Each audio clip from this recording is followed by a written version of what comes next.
ओरिसामधील बोमकाई साडी. जगातील इतर फॅशन एका बाजूला आणि साडीची फॅशन मात्र एका बाजूला. साडी म्हणजे मऊ ऊबच. नंबर 1, ओडिसा जिल्ह्यातील गंजम या ठिकाणी बोमकाई साडी पहिल्यांदा तयार करण्यात आली. नंबर 2, बोमकाई साडीला सोनपुरी साडी म्हणूनही ओळखले जाते. त्या दक्षिणेकडे किनारपट्टी लगत आणि पश्चिमेकडे ओडिसाच्या सोनपूरमध्ये बनवल्या जातात. नंबर 3, बोमकाई साडीत पारंपरिक बॉर्डर असते.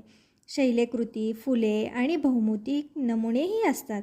नंबर 4, बोमकाई साडीमध्ये कॉन्ट्रास्ट कलर बॉर्डर असते. नंबर 5, बोमकाई साडीमध्ये खूप तेजस्वी रंग असतात, जसे लाल, काळा, गडद हिरवा, गडद निळा, पांढरा इत्यादी.